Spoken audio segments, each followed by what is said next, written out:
Oh, get your squirrel. Come here. There you go. Bye. Come on. Bye, Henry. Here you go, sweet boy.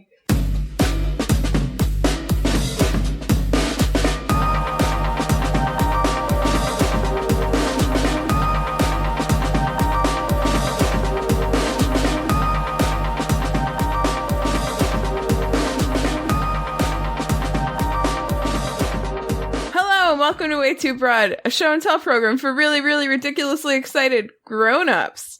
I am Hannah, and these are my co-hosts, Erin and Ben. Hi, Erin. Hello, Hannah. Hi, Ben. Hello. I decided to put the emphasis on a different word that time. I what liked did you guys? It. Good. Loved it. Thanks. It's a Silly Friday episode of WayTooBroad this week. It's a Silly Friday, weird, fucked up 2 weeks of holiday joy and strangeness. And sorrow. Oh, yeah, is this our first one? No. No, we recorded last week. Sure but it was, we recorded between Christmas and New Year's. And for posterity's sake, everyone who just went through it knows this, but, you know, a year or two from now when we're listening back on this, the way the holidays fell this year, Christmas Eve was on a Tuesday, Christmas was on a Wednesday, New Year's Eve was on a Tuesday, and New Year's Day was on a Wednesday. And that was so strange for those of us who didn't take just the entire, like, mostly 2 weeks off, like myself. So I feel really discombobulated. I feel really confused about the idea of working a 5-day work week because I've now done 1 and 2 day work weeks for 2 weeks straight. Like, I'm just not sure how I'm going to survive next week. Yeah, that's going to be strange. Yeah, It was weird to have, like, I worked Monday, Tuesday, Thursday, Friday this week. It was weird to have just, like, a random ass Wednesday off. I mean, not bad weird, good weird. Yeah, it was good weird. I mean, I think working a shorter week is always good weird, but it's still, like, that kind of weird 2 weeks in a row. It just, like, threw me completely off. Yeah. Like, today felt like absolutely like a Tuesday, but it was a Friday. And I couldn't keep it in my head straight. Couldn't keep my head in my head straight. Well, I'm glad you showed up to record and not just put your foot down, convinced that it was a Tuesday and carried on. Yeah. Yeah, that would have been pain in the butt. That would have been annoying. When I woke up in the morning and went to work and there was nobody there. Erin, what are you drinking? Look at this drink, you guys. What is it? This is a drink that Molly just made me at my urging. It's beautiful. But this is a French 75, which is Prosecco and gin and sugar and lime or lemon juice and lemon zest. And this is the drink that we drank all night on New Year's Eve. Nice. Oh, yeah, I saw her. She put a picture up of it. Oh, she did? Sounds beautiful. Sounds delicious. So many things I like. Beautiful and delicious in both visual, taste, and sound. And your champagne flute is also sounds delicious. Yeah, these champagne flutes are very fancy. If you can't see them because you're listening to a podcast, they are crystal, very fine crystal champagne glasses that I got at, like, a weird company I worked for, is White Elephant Party, where you were not supposed to spend more than $10. And we ended up with a fine 6-piece crystal champagne flute set and a bottle of champagne. And I was like, somebody's $10 goes a long way. A lot longer than mine goes. I think I brought, like, a digital photo picture frame or something like that. That I had won in a previous year's White Elephant. So, someone did a time travel thing, I think. Yes. Someone went to Beaver, Utah. Yeah. Where their money appreciated. And then, and then I also have an iced water in this really nice water bottle I got for Christmas. And I have some coffee with cream. Nice. Coffee, 10 p.m. Hardcore. Yeah, I was up very early today, so I thought I would caffeinate so as to be 100 for this recording. Nice. Yeah. Who's next and what are they drinking? Me, it's Baby me. Ben. I have water. I got two things of water. I got no ice because I have to make my own ice in an ice tray, and I just forgot. So I got 2 trays of ice freezing right now. But because I bought a boring drink, brought dumb shit. I also brought a fun snack. Ooh. It's a Kit Kat. So I went to H Mart, which is an Asian grocery store near me, to get Japanese curry to make dinner the other night. And they always have green tea Kit Kats. They also usually have like other fun Kit Kat flavors. And Kit Kat in Japan makes like a lot of. Obviously, I think we've talked about this before, because when I went to Japan, I got a whole bunch of different Kit Kats. They also do a thing where like they do regional Kit Kats, which I think I mentioned before too. And this is the Kit Kat for a certain region of Japan called Setouchi, which is like a city near Okayama. And the actual like name in Japanese is Setouchi salt and lemon. I don't taste any salt when I eat them. All right, I'll do a little mukbang thing and eat it on pod. Audio mukbang. Now, what it tastes like to me... So I'm always hesitant with lemon-flavored things because it's so easy to go overboard and like make it taste like soap. Or to go like not at all and you can't taste it. I think they've got like... They went like just to the edge of it being too much, but the result is that to me it tastes exactly like lemon drop cookies. Have you had those love before? It. Love them. And so I really, really like them. And apparently we have a couple friends who we went to Japan with, and one of them is also obsessed with Kit Kats. We like got new Kit Kats everywhere, went in Japan together. And they like tried, there was like the American Kit Kat company made like a dark chocolate and lemon version, apparently. And it apparently was terrible. Well, so, Americans fuck everything up, so but this is straight up delicious. That's like white chocolate. Yeah, that's so good. My parents have a big bowl of cinnamon Kit Kats at their house, which are so good because they live right by an H Mart. Nice. They're so good. Wow. I've never had cinnamon flavor. My favorite far, my favorite two are hojicha, which is roasted green tea, and which I tried. I think I mentioned this also in pod. I think I'm throwing back to a lot of things, but I tried the Kit Kat flavor while I was in Japan. When all I knew it was roasted green tea, I didn't know the name hojicha. And then later on worked in a tea place and loved hojicha tea and was like, this tastes familiar. And I was like, oh, it's the Kit Kat flavor I really liked.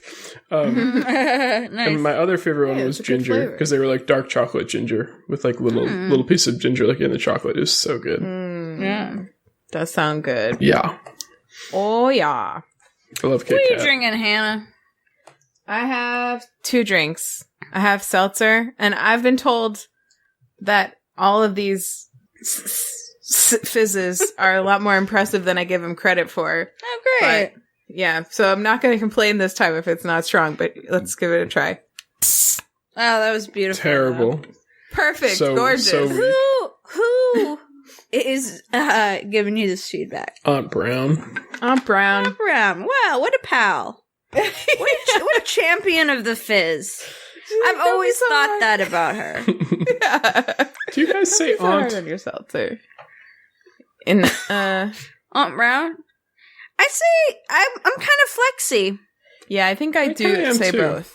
Yeah, I like caramel, on and pecan. I'm flexy depending on what I'm saying. I think I am too. Do you say caramel all the time? I say caramel. Caramel. I think it depends. But I feel like I say pecan pie, but I say pecan if I'm just talking about the nut. Yeah, or like a caramel apple. Caramel apple. Oh, maybe I candy. do say caramel apple. Yeah, I think I think everyone's a little, I think it's a spectrum. And you know what? Pronunciation. We all understand each other, no matter what. So who gives a shit? Right. It's like a Kinsey scale. All right, what do you got? What else you got? I also have a gin and tonic. Oh, a nice fresh lime wedge on the top. So we're both powered by gin tonight, Erin. Yep. Cheers. Cheers to Cheers. Ching. Oh, they're very similar colors. Yeah. Well, actually, it was producer Ian bringing you that drink. Excuse me, that made me think of the French 75 and how perfect of a drink that would be for pod tonight. Wow. Even though I had very many just the other night. Why is your gin and tonic that color? Isn't gin clear? What do you mean? Usually? Tonic's not... he might have put some lime juice in it. Yeah, that's what I'm saying. Since he garnished it with lime. It's just a little like cloudy and light greenish for the listener. Is gin clear? Yeah. Okay. I never remember. If you're drinking cloudy gin, then you probably bought it off like the back of someone's truck, and you should throw it away. Yeah. Put it in your gas, your car. No, man, this is unfiltered gin. This is good stuff. It's got protein. My car overflowed today. What? The gas station. Oh, that's happened to me. That sucks. Yeah. So, the automatic stopping thing didn't work? Yeah. So I have this, I drive a Jeep, and it's relatively new, and it has this feature where it has no cap. It's a capless thing, which means that there's just like a little valve inside that blocks the air from flowing. So you have to it's so frustrating because it's one of those things. It's like not a real problem that no one asked them to solve, and their solution for it is like 10 times more frustrating than any gas cap I've ever experienced, because you have to get the angle, or just like the perfect angle and the perfect amount of, this is going to sound sexual, but like the perfect amount of insertion in order for it to not like immediately be like, oh no, there's too much, and shut off. So I'll like get 1 gallon in, and then it shuts off like all the time. So one thing that you can do sometimes is like pull it out a little bit, and that helps. So this time I pulled it out like a lot. So it was like just the tip, like barely in there. And Jesus Christ! I was like, it's probably not going to sound so sexual. It really does. I feel like you're leaning into it a little bit as well. That part, yeah, it was a little bit. But so I think it was not far enough in that the like, whatever it does to stop the flow is working. Well, so the pull-out method rarely works. Yeah, I learned my lesson today. Well, we got a couple other things on this up front list. Number one, Ben started your new job. I got a new job. That was a weird way to say it. Ben started your new job. He also started his new job. How was it, Ben? I started your new job. It was good. So I started Thursday instead of on Monday, January 6th, because I'm like helping with a class that starts next week for like the winter term thing.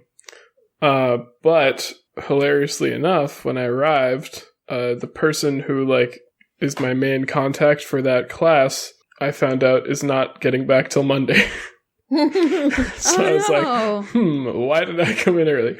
But it was actually okay because it's like our lab gets a lot of traffic of like people coming in and asking for stuff during the semester.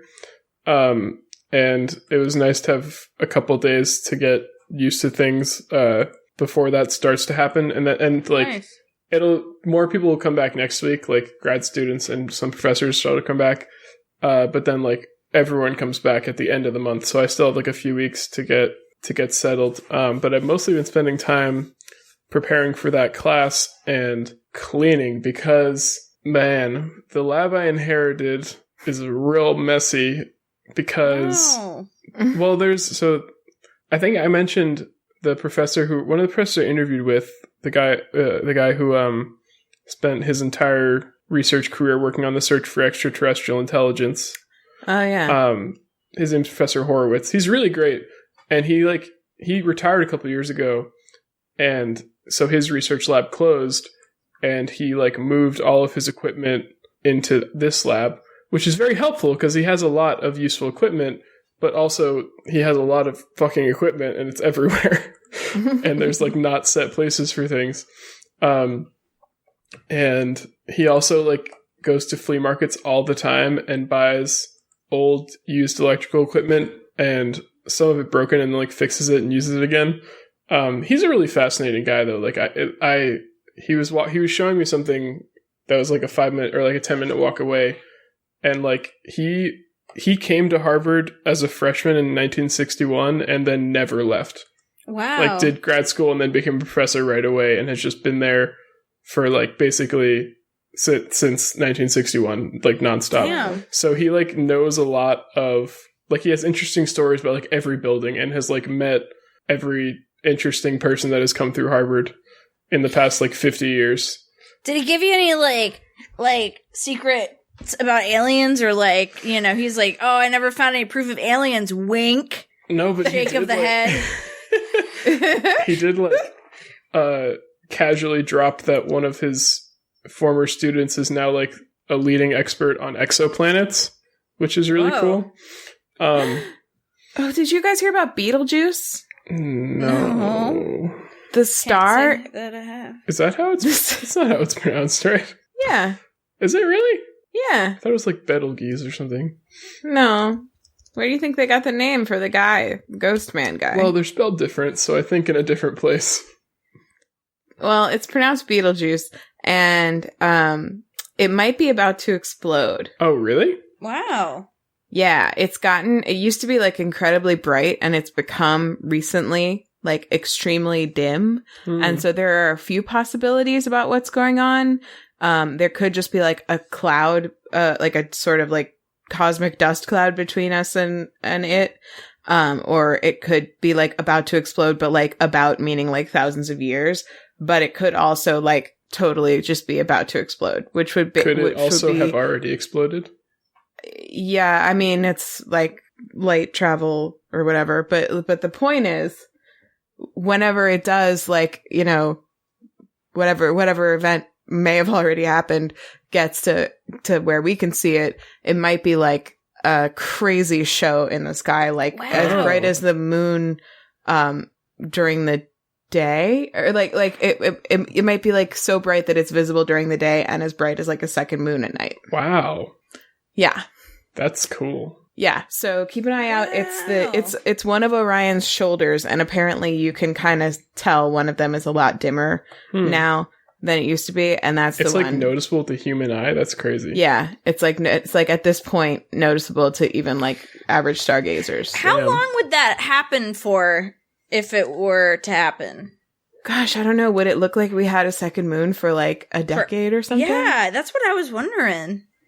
Yo, how crazy would that be? I feel like that's like one of those things that like, that's like your worldview. That's like a complete change of your worldview in a really disconcerting way.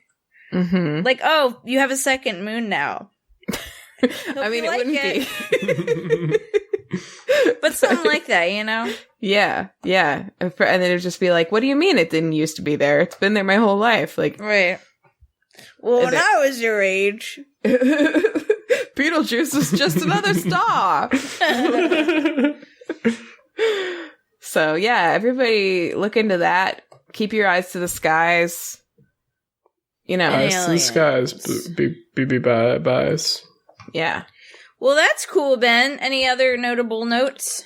So after I'm done with this class thing, the next, or I guess kind of first, like, big research area I'm going to be helping with, I think I may have mentioned this last week, actually, is superconducting magnet coils. Oh. And specifically powering them and then removing current from them when you want to turn them off. Because apparently a lot of professors at Harvard in the physics department use them for experiments and have been, like, repurposing old audio amplifiers to do that, and they just blow up a lot. So they need someone to make up something better. Cool. You sound like just the man for the job. Yeah, I'm going to do that. Wow, that sounds fun. It is fun. I'm excited. I'm excited to work on that. I'm not super excited for the class thing next week, but it'll be fine. It'll be fine. Yeah. Harvard is known to have some classes, so yeah, it's true. I'm a little famous for that. So. Well, we also have a voicemail. Yes. Or two to listen to. Let's hear it. Let's hear it. Okay. None of us have listened to this voicemail yet. This is our original reaction. Here we go. I'm pressing play now.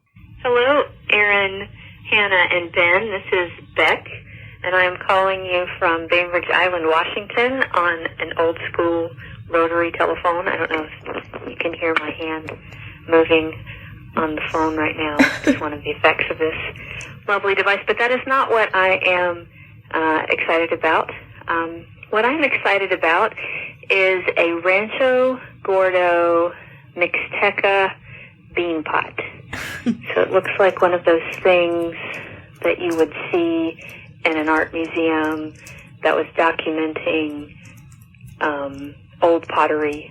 It looks very traditionally shaped pottery style thing. Maybe you would carry water in it across a field or something. But it is made of clay, and you cook beans in it. And it is burnished with these rocks that are handed down over generations in this family in Mexico.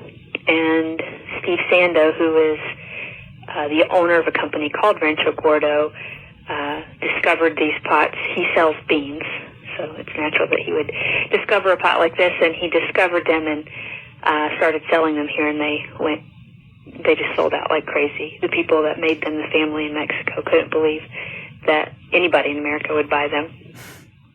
And so I have been on this waiting list, waiting for them to restock for years, and I always miss it, or they don't ever have any new ones. And I didn't even know it, but my wife this Christmas got one just on her first try. I don't know that happened, and so I have been cooking with it, and it's amazing. And the reason it's amazing is because you cook it right on the stovetop over a flame. You can't cook it on an electric stove because it would crack the clay. But if you have fire, you can cook it. And there's something about it's kind of like how a wok in the center has just this little curved part that's the hottest, and then all the rest kind of has this distribution of heat that's different. That's sort of how it is, because the very bottom of it's uneven. It kind of wobbles on the stove and everything. And the very bottom of it's actually quite a small place where it's the hottest. And so, and because it's clay, the whole thing doesn't get really hot like metal does. So there's this really interesting distribution of heat. And in that interesting distribution of heat creates a situation where if you've got anything of substance in there, it's very gentle by the time it reaches the top. So even a rolling boil just seems kind of gentle. And it cut her off. There's another one. Okay. I was so invested in this bean. I know, this is fascinating. This is so cool. Okay, here we go. Here's another one. I'm totally fascinated. I'm sure Beck doesn't know this, but I work with a lot of tradition, modernized versions of traditional Mexican cookware. That's amazing. Job related. This is really hitting home for you. Yeah. I'm I want to forward this link to my product team. Okay, here we go. Part two. Here we go. Okay, so it hung up on me because I talked too long. So I'll just finish this quickly and also give you 100% permission to edit the heck out of this if indeed you decide to even put any of it on your show. So the stuff just cooks really tenderly, and that seems to transfer this tenderness into the beans that it cooks. And so it's just this amazing kind of lovely experience cooking beans with this pot, and I thought it was awesome. And I told Erin that if I were on your podcast, I would be obsessed about this and share it, so therefore she encouraged me to call and do so, and I have.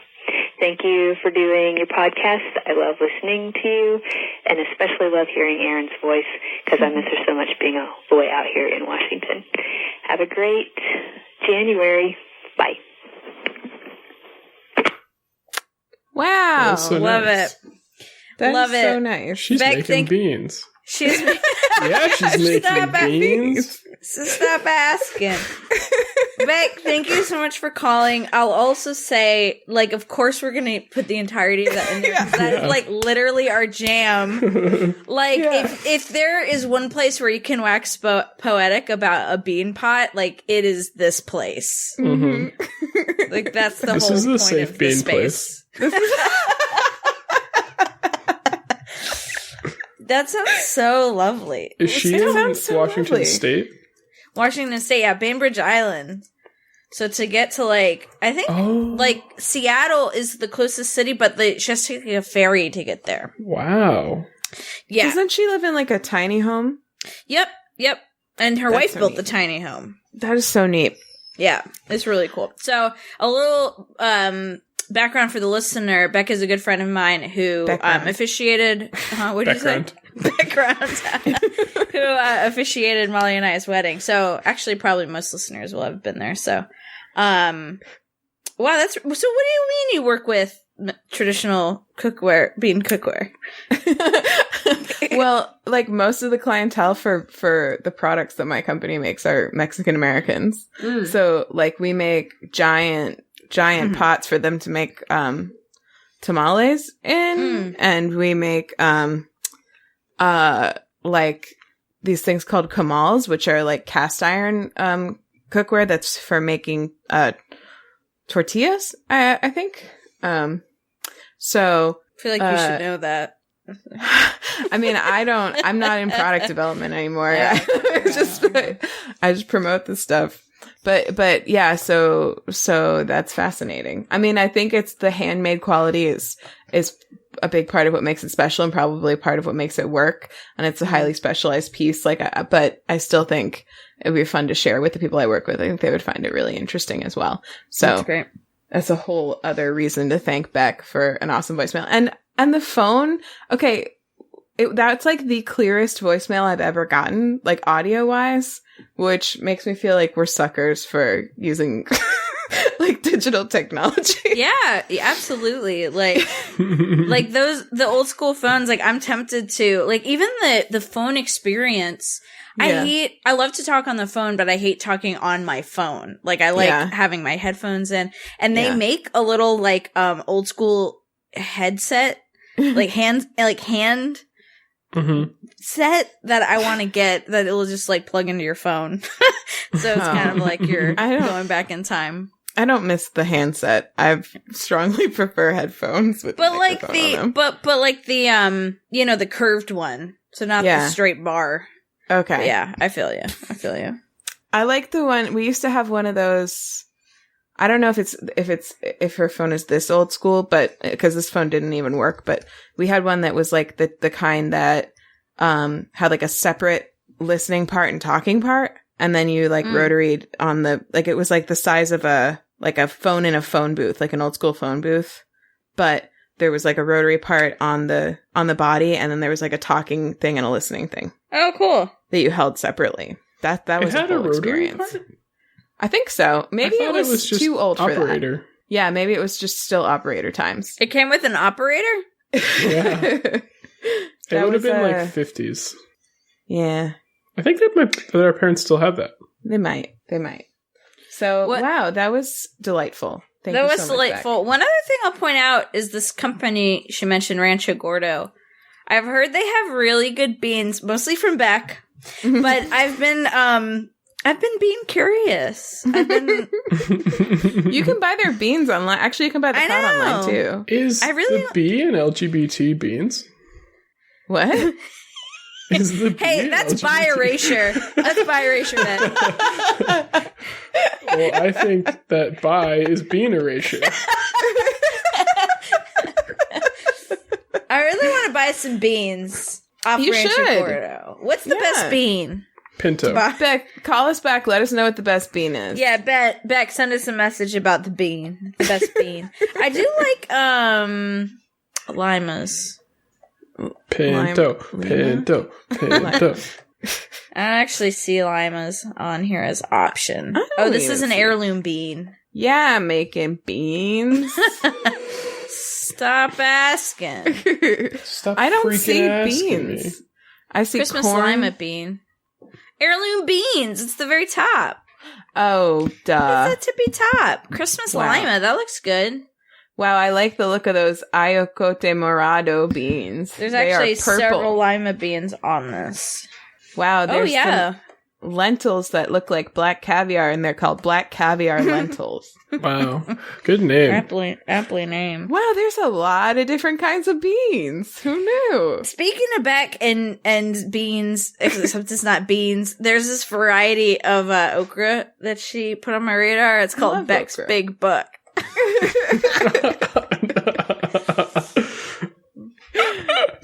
Wow. Which just tickles me. Oh, look at the Verico bean. It looks like a little spotty cow. Oh, they're so cute. It's cute. Aww. Wow, you get 1 pound of bean bag for $5.95. Is that good? Is that good? But that's a lot of food. I don't think that's very good. I don't know anything about But that's a lot prices. of food, is all I'm saying. Yeah. Like, that's a lot of protein, a lot of food. It could be good. I just don't know. For, like, an heirloom bean. I love beans. Yeah, I'm making beans. I do. I had chili tonight. You should make more beans. I made 3 kinds of beans in my chili. You should eat more beans. I made 3 kinds of beans in my chili. That's how you should eat more beans. You should eat more beans. I should. I literally should eat more beans. Well, that's our bean segment. Yeah, remember, kids, eat more beans. And don't listen to this podcast. It's not for kids.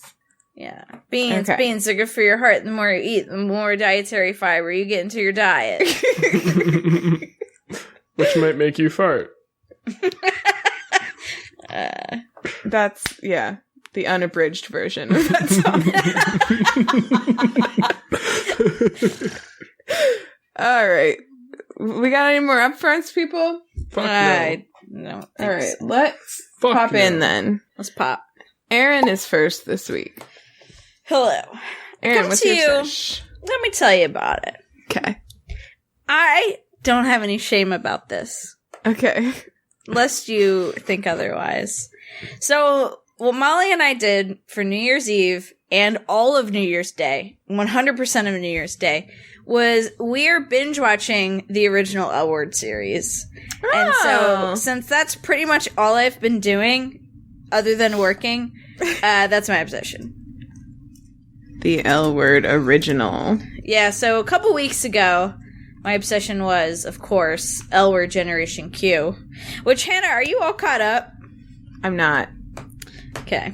Unfortunately, I can't watch it on the TV, so it's like the one thing I can't cast. So, I'm like I have to go hide in the bedroom and watch it on the computer like it's porn, which it is. Yeah.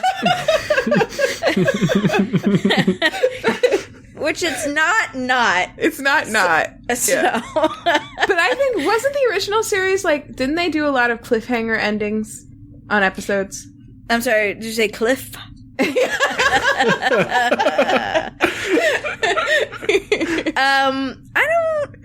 that I'm remembering, but we've been watching them just nonstop, so it's hard to remember where one ends and the other begins. So I think on the first, we're maybe almost midway through season 2, and we started Tuesday night, so we've been watching them I guess that's not, but there's 18 episodes and they're hour long in the first season.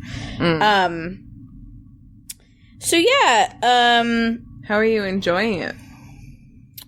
It's a mixed bag. Does it hold up?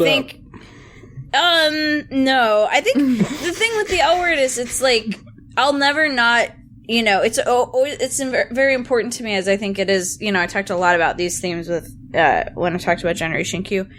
There's a lot problematic with it, and I think a really interesting thing about the Generation Q is that they're addressing a lot of that head on, or they've done a lot of work to, rectify, or not rectify, but at least, be better going forward. I think there's some problematic things with, some transphobia, bi-erasure, some things about there's only two really Latinx characters, and they're both played by people who are not Latinx people. So I think there's like, they're trying to, you know, kind of course correct in the new thing. So, you know, it's one of those things where you kind of watch it and you see all the problematic bits, but also it was very, you know, it paved it, you know, it was paving a way for something, and it was kind of radical at the time, I guess. But yeah, it's been super fun. We've been enjoying it.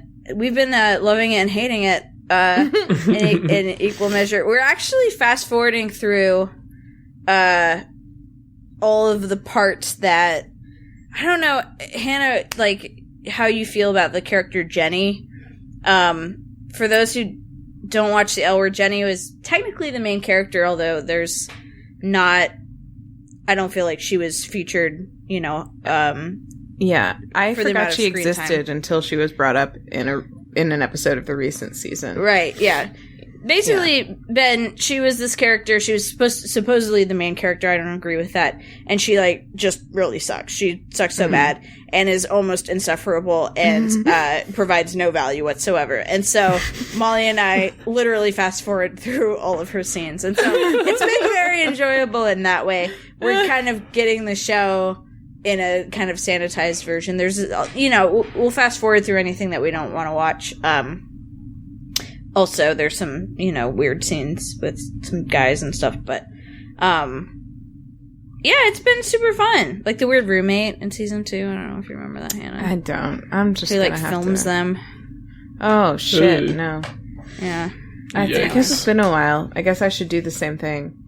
Yeah. After I catch up on the current season. Yeah, it's been worthwhile. And it's great for, It's been worthwhile. Been worthwhile.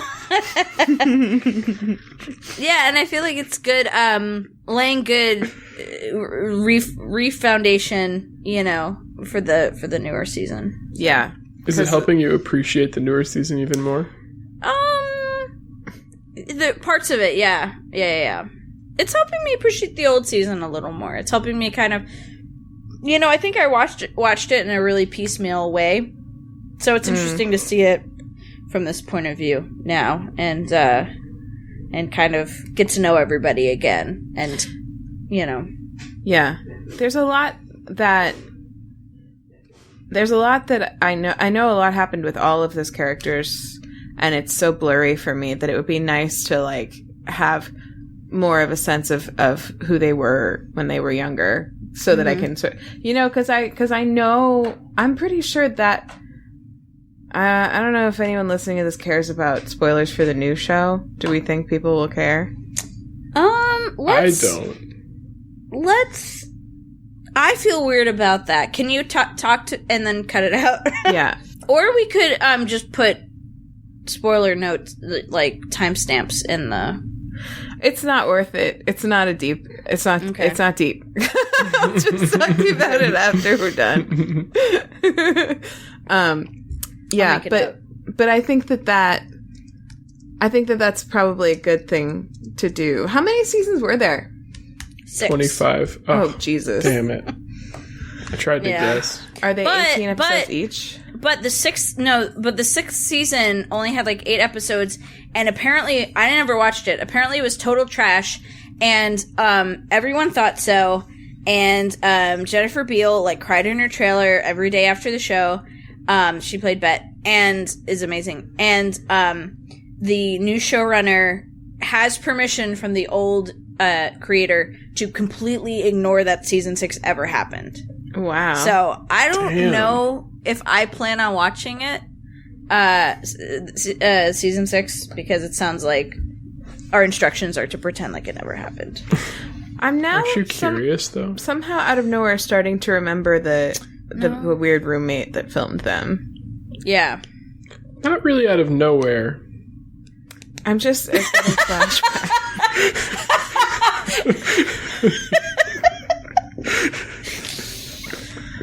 Whatever. You know what I mean? I will probably watch season 6. If I rewatch it, I'll probably watch only season 6 and nothing else. Wow. And you'll I think show what I'm them. going to do is I'm going to watch just season 6, and I'm going to form a bunch of straight man opinions about the whole show based on just that season. I love that. That's a great plan. Cool. Glad we have this plan. Let's meet back next week. Okay. Sounds good. But yeah, I think I've said my L word piece in general a couple weeks ago.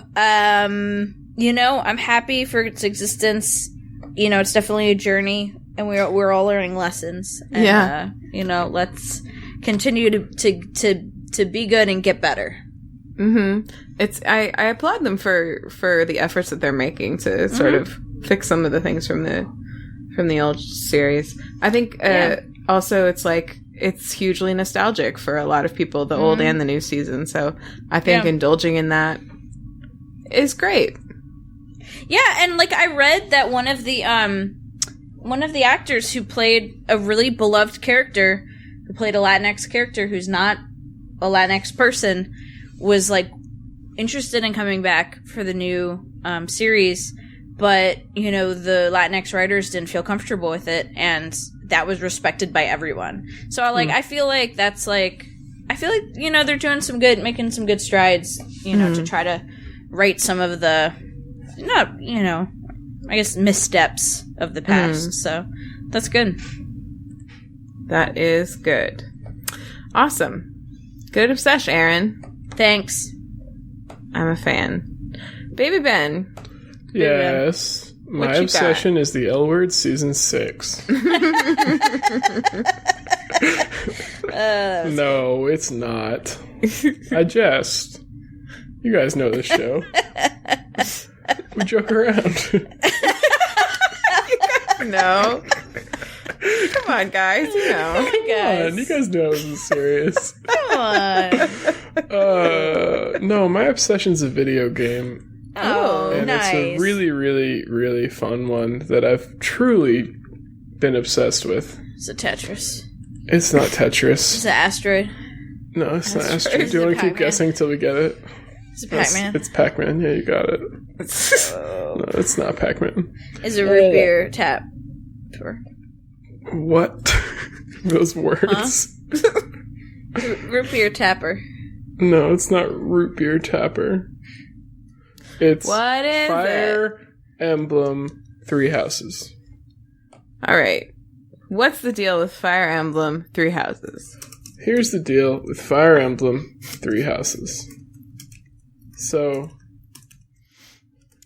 are either of you familiar with Fire Emblem games in general at all? No. They are, they're called RTS games, which stands for real-time strategy. And so the way the combat works, which is in like half the focus of the game is combat, I would say. And you're kind of on a grid and you have a bunch of units and you can move them around to attack enemy units. And they all have like different skills and abilities and different some people are archers, they can attack from range. Some people use magic, all kinds of good stuff. What's it called again? Sorry. Fire Emblem 3 Houses. Emblem 3 It's the newest Fire Emblem for the Switch. And what's really great about this one, though, is that Fire Emblem's famous for having like a ton of characters.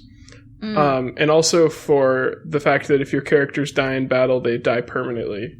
You can turn that off. It's called playing classic mode if you have it on. It's called playing I think it's called casual without it on, or something. Maybe it's something else. I don't remember. Loser.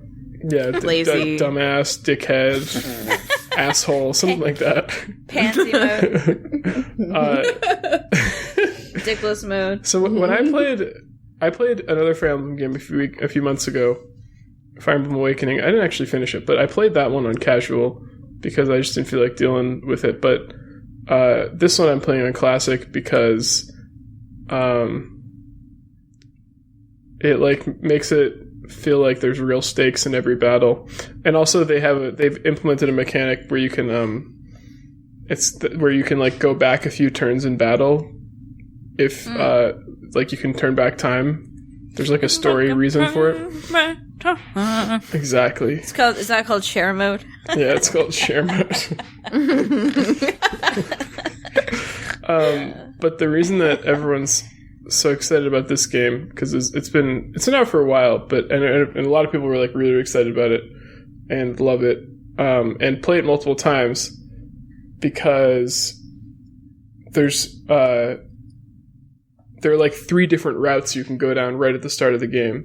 So like the basic story is that you're a professor at like a school that's teaching people how to become like how to like battle, whether it's with like swords or magic or whatever. And it's called the Officers Academy, and it's in a monastery. Mm-hmm. And the game takes place on this continent called Fodlan, and there are like 3 main regions: the Empire, the Kingdom, and the Alliance. And there's a ton of like lore and history that's actually really interesting. Kylie made fun of me because she was watching me play, and I went to like the library in the monastery and read all the books that had like all the history. And she was like, "You're a fucking nerd." But I was like, "It's interesting. It's cool." They like go through coming up with all this. Mm-hmm. But anyway, at the beginning, you get to choose a house in the school that you're going to be like the leader of. And it's like houses in Harry Potter, and each house corresponds to one of those, like all the people from one of those regions. And they're called the Black Eagles, the Golden Deer, and the Blue Lions. Those are the 3 houses. I'm a Golden Deer boy. Kylie was a Black Eagles girl. Caw. And they like Eagles all have different units. They all have different units, and you can actually recruit some units into your house from other classes. But what do you mean by units? People. Okay. Like characters. And there's like, I mentioned like half the game is based around combat, because like the way it works is it's like you play it like month by month, and each month you have like several days off where you get to like run around the monastery and talk to all the students and talk to all the teachers, and like you can like find lost items and return them to people and do little side quest things. Mm-hmm. And then at the end of the month there's like your main mission, which is usually some kind of battle. So like the focus of the game, it's kind of interesting with Fire Emblem games. Like they started out, from what I understand, they started out kind of focused just on the RTS like battle thing, and then you did some degree of character development through like storylines and these thing called support conversations that would happen if like units started to get closer to each other. And they've sort of shifted more and more focus onto that support side of things and like the development of the characters. So like in this game, all the entire game is voice acted, and these things called support conversations happen when like people get closer and closer to each other, which can happen through like having meals together or giving people gifts. And they can happen like between 2 characters, 2 of your characters in your class, not necessarily just between like the character that you're playing and all the other students. So, and they like you like learn a lot about the students by watching these, because they like all have interesting backgrounds, and a lot of them have like interesting secrets they're keeping, and sometimes they like reveal them to other students before they reveal them to you. It's so fun, and you can like, you get to, I don't know, it's just like so fun to learn about these people, and then it like really makes it like, fuck, I really don't want them to die in battle. Like, yeah. It gets the stakes get real. And what else about this game? What is it about it that makes it real time? Like, I'm watching gameplay. By the way, the water effects are really pretty. Probably is. I feel like that's probably a what's the word I'm looking for? Lie. An artifact of some Japanese phrase. I mean, it's real time in the sense that like your turn happens, and then, I don't know. It's a good question. That's just what it is called. Okay. There's like a bunch of like, there's Final Fantasy Tactics is another game like that. It's a whole genre that's just called that. So when I'm watching a move happen, like when obviously that's not happening in real time. Like a person is like planning out what's going to happen next. Yeah. But then like in every other zone where like conflicting units are coming together, are there also things happening there that I'm not in control of? No, you're in control of all of the units. So you plan all of their moves before like the actions happen? No, each time you like move a unit and attack, it attacks right away. Okay. And then you can attack with another one. You don't like plan all of them out ahead of time and then like start the turn or whatever. Okay, so it's just what. So it's I guess called. in that sense, that would be not real time. I guess if you like moved all of them first and then attacked all at once. I was thinking maybe it was something like. Is Civilization like that where like you have like they're more minion-y than these characters that you're talking about, but you set them to a task and you have them do it, and they based on how many you have, they're somewhat autonomous. Yeah, they're somewhat exactly like there's some autonomy, so they can so like if you don't check in on them, you know, some stuff might happen that you weren't expecting with them or with enemies sneaking up on you and stuff like that. But that's not part of what makes a real-time strategy game real-time strategy. Yeah. That's some other genre. Yeah. Okay. It's more... That's Tamagotchi genre. Oh my god, y'all. My Tamagotchi's doing so great. It's complicated chess with characters that you really like and get to learn a lot about. Oh, okay. I like that. It's like chess, but you get to know your... and they get to do cool stuff. Characters. And you're like really proud of them when they get a critical hit. And it's great. Wow. Yeah. They're That's babies. pretty neat. And it's Kylie's, and it's also been fun. Oh, I mentioned a lot of people really play this, and it's because you can like just do a whole different route, like do a different house and play it again. And Kylie's really been enjoying watching me play because, like I said, she did Black Eagles, and for one, it's just a fun game to watch. Like it's a pretty game. It's really entertaining anyway. But also, like, a lot of the characters in my house she didn't recruit and didn't get to have a lot of support conversations with. So she's, like, getting to know the characters kind of as I am, too, because she didn't know a lot of them that well. So that's been really fun. It's just a great game. It's great. Everyone should play it. It's really fun. Neat. I gotta get a Switch one of these days. You gotta get a Switch. It's great. It's good. It's really fun. I've been getting back into Ring Fit Adventure. I did it that one night and then talked to you guys about it, and then I didn't do it for like a month. But I've done it in the past week, and it's been really nice, actually.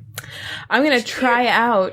Huh? You're ring fitting in the new year. Yeah, ring fitting in the new year.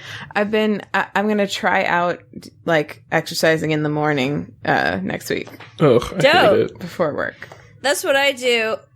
I love it. I don't expect to love it, but I think I should give it a try. I am a morning person. I need to look into gym at my work. I think there probably is one. Yeah. Yeah, probably. I don't want us to glaze over the fact that Hannah's Tamagotchi is thriving. I named one of her Tamagotchi. Yeah, what that's did you name it? Oh man, I don't even remember. He named it Why would you boast? And then well, a bunch it's a of very symbols. ridiculous name. Yeah. I believe it was Poopy. Okay, Poopy. And then a tilde, an exclamation point, a smiley face. Yeah. And a hyphen, maybe? And then TCHI. Yeah. Because they all end in TCHI. Poopchi. Pronounced Poopchi. Yeah, pronounced Poopchi. He's really cute, actually. I like Poopy tilde chi a lot. And Poopy chi. But yeah, I'm on like I think the 5th generation, and I've unlocked a couple new worlds, so I'm really enjoying having my Tamagotchi have batteries in it again. Congratulations. Thank you. Thriving. Yes, thriving. Cool, Ben. Well, cool, Ben. Cool, Ben. That's me. That's what they call me, Cool Ben. Fire Emblem 3 Houses. That's what they call you. This wasn't what we were saying, but it's what we were accidentally saying. Yeah. It's what we were saying, not on purpose. Yeah. But cool, Ben. Cool Ben. Yep.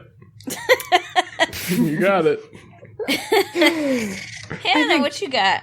Okay, so I've been waffling back and forth actually, like, while you guys have been talking about which...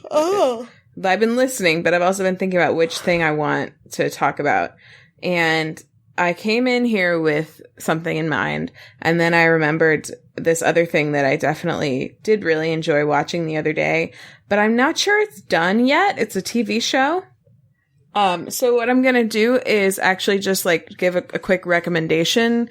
That's like a not even an obsession, just like a, hey, watch this, like heads up. This might be something that I'll talk about later type of thing. Love it. Love it. Okay. So the thing I'm going to say I recommend as a potential future obsession that people might want to like check out, you know, before I talk about it, pregame on, is called A Black Lady Sketch Show on HBO. I see, I watched some clips from that on the YouTube. Yeah, that's how I got into it. I saw a couple of the sketches and I was like, oh, this looks extremely funny. So then I went on HBO Go. I've heard it's very good. It's good, and it's good in a way that does, all the episodes are good on their own, but they also, you benefit from, there are some plot through lines that benefit from watching it like straight through. Cool. So I recommend. It might be over, honestly, but I'm going to give it another week because this obsession is very oriented towards the 2 weeks that we just came out of. And it kind of snuck up on me. It's a little unconventional, but I did do some research for it. Ooh. So I want to talk about Martinelli sparkling cider. Oh, yes. Wow. Okay. Slow clap. Love it. Slow clap. Yeah. So I watched a couple of videos about who makes this cider and... It's Martinelli. How? Martinelli. It's Martinelli. It is Martinelli. It started... so in case anybody has not seen or doesn't know what Martinelli's looks like, I'm holding up a bottle right now, but it's... So that you can see. Why don't you just look? Pull your phone out of your pocket and take a glance down. We'll show you a picture of the Martinelli bottle right now. Oh, that would be really cool. Yeah, take a look. Made you look. If you've ever been at a party that is like a celebratory event where there just kidding, really. A celebratory event where there are like children, like a New Year's Eve party where there are people under 21 who they want to have something bubbly to drink. You've probably seen a bottle of Martinelli's. It looks like wine. / if you were ever a child. / if you were ever a child, yeah. It was like the most exciting part of, I would say, New Year's Eve and Christmas dinner Thanksgiving. Also. Thanksgiving. Yeah. Martinelli's is great. I don't know how much of the taste being delicious and wonderful and me craving it is nostalgia and how much is just that it actually is made from very good apples, according to this video that I watched. Is it those Cosmic Crisps? No. Oh, those are so good. I bought more of them at Whole Foods the other day. And you did? I can't find them. Breakfast. They're fucking delicious. I can't find them. Not that we've been scouring every grocery store we go into, but I can't find them. If you want... They're like genuinely my favorite apple. If you want, I could probably ask Ian to research where they're selling them around you, Erin. No, don't look at my screen. Okay. Don't do that. Okay. I won't. Wink. So, okay. So the S. Martinelli and Company, which is the Martinelli family company, has been making cider since 1868. Wow. It's a 5th generation family business in California's Pajaro Valley near Monterey Bay, which apparently produces some of the world's most flavorful apples because of the climate there. Mm. More than 50 gold medals for product excellence. I'm reading the bottle right now. More than 50 gold medals for product excellence have been awarded to Martinelli's gold medal apple juice products, including sparkling cider, the non-alcoholic version of our founder's original champagne cider, which I don't even know if they make that anymore. Champagne cider? Yeah, which was sounds like was an alcoholic beverage that they made with these same apples, which I would be very interested in. Indeed.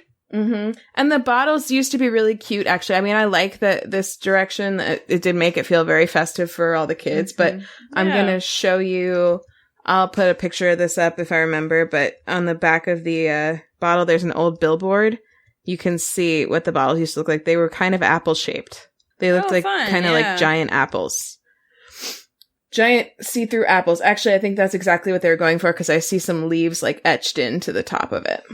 So I just love it. I think it tastes really good. I think also, like, as an adult, I've often found myself resenting children when I'm not offered Martinelli's at a party. And so this year I decided to just start bringing it to every party that I went to. And even still, I almost didn't get some at my friend's house the other night because they have 4 children. And so it was like, I got like a sip of it and then it was gone. I was like, that was for me. I love this so much, Hannah. What? And I can't wait to go try some. Oh my gosh, there's sparkling apple grape too. Oh yeah. That's a classic flavor. So you can get like beer bottle sized ones. Oh yeah, like the little guys. Yeah, I don't know where. They don't have the alcoholic one. Yeah, I don't know if they make it anymore. Wow. But I like it also because like sometimes I don't know about you guys. Like I don't know how your bodies have come to understand alcohol, but it used to be really easy for me to like feel it when I drank, and now it's really not. So it's like I'm like I like the taste of champagne, but eventually like, and I know that this has a bunch of sugar in it too, but like eventually I just like I want to be drinking a beverage, and I don't want it to just be like water, but I'm also like, why am I bothering to put this extra type of poison in my body that I'm not even going to feel unless it's like in a bad way the next morning. So like, you know, I'm not going to like forego the champagne when it comes to like the actual like countdown on the New Year's clock. But for the rest of the night, yeah, sure. Like give me like a flute full of Martinellis. That sounds wonderful. You know? Yeah. Totes. So I love it. Wow. I'm really glad you're bringing this back into my life. I gotta say, I'm really pumped. Next, check this out. Add Martinelli sparkling cider to my grocery list. Yay! It's done. It's on my grocery list.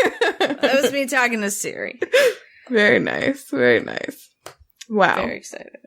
Good. I'm glad. So everyone, go buy a bottle of Martinelli's. You won't regret it. You do need a bottle opener. FYI. This podcast sponsored by Martinelli Sparkling Apple Cider.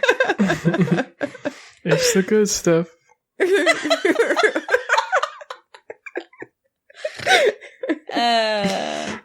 Celebrate with Martinelli's in perfect taste. That's their actual motto.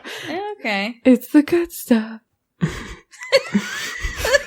Martinelli's. It's the good stuff. It is. Don't bring me fucking Welch's sparkling grape juice. Like, don't bring me. I will smash the bottle on the ground if you put that near me. Don't bring that near me. Bring me the good stuff. Oh, man. Martinelli's bourbon bubbly, but you can also mix it. That's I haven't even done that. That's so smart. A twist. So and a smart. Champagne flute. And a fine crystal flute that you won at your weird company's White Elephant. Oh, right. Yes. So everyone gets some Martinelli's. Let's do homework. All right. Let's do homework. I guess I just said mine, but Erin, what's your homework? Where are you watching The L Word? I should have asked you. Netflix. It's on Netflix, baby. Oh, shit. Seasons 1 through 6 are on Netflix. It rhymes. That's how you can remember it. But don't watch 6. Nick 6. Oh. Even though it's on the flick. Okay. Watch the L Word if you please. If you're a straight white man, just watch season 6 and then tweet about it.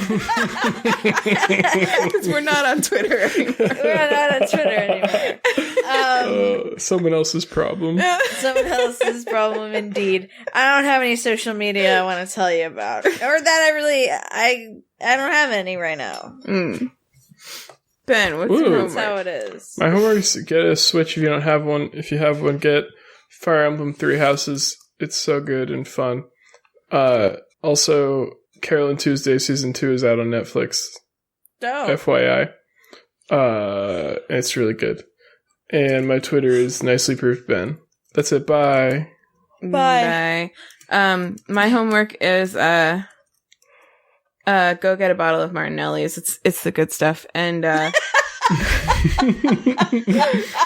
and serve it at your next fancy event, or just drink it in the comfort of your home, or make a mixed drink out of it. It's delicious. Yeah. It's the good stuff. It's the good stuff. We have as demonstrated today, we have an obsession hotline. If you're really excited about something and you just are not sure who will want to listen to you about it, we do. So you can call us. We really do. Yeah. We should warn. I never have done the due diligence of warning about this, but the voicemail box does cut off at 3 minutes, which is what happened to Beck, unfortunately. So sorry, Beck. You learned the hard way. Yeah. Just keep an eye on it. And call us back if you need to finish. That's completely acceptable. The phone number is 774-326-0420. Blaze it. Blaze it, but don't dial it. Blaze it. Don't dial blaze it. Listen, Aunt Brun. You're a champion of the seltzer fizz, but don't dial blaze it. Don't dial blaze it. But do call us. Oh, I forgot to say. Yeah, do call us. I'm on Twitter at Hanthropology. Well, I guess I'm not really. I still have a Twitter at Hanthropology. I'm on Instagram at Hanthropology. I still have it. And I have a podcast, another podcast called So Dreamy. We talk about dreams. We're in our little mini hiatus, but there's plenty to listen to in the backlog, so go for it. And also, we as a podcast have a Twitter, WayTooBroad. We are on Instagram at WayTooBroad. You can email us if you don't want to leave us a voicemail with your obsessions at WayTooBroad@gmail.com, or just about whatever. Just shoot us a note. We love to hear from you. Yeah, say hi. Yeah. If you missed any of that contact information or the homework, or you want to know how to spell something that we talked about, it's all at WayTooBroad.com for anything you want. earnben.com for anything you need. Please leave us a review if you use Apple Podcasts or any other place where you can do that. We would so appreciate it. Mm-hmm. And that's it. I still don't know where the fucking lid is for this fucking podcast. Where's the fucking lid? Where's the fucking lid? So the podcast candle is blow it out, I think.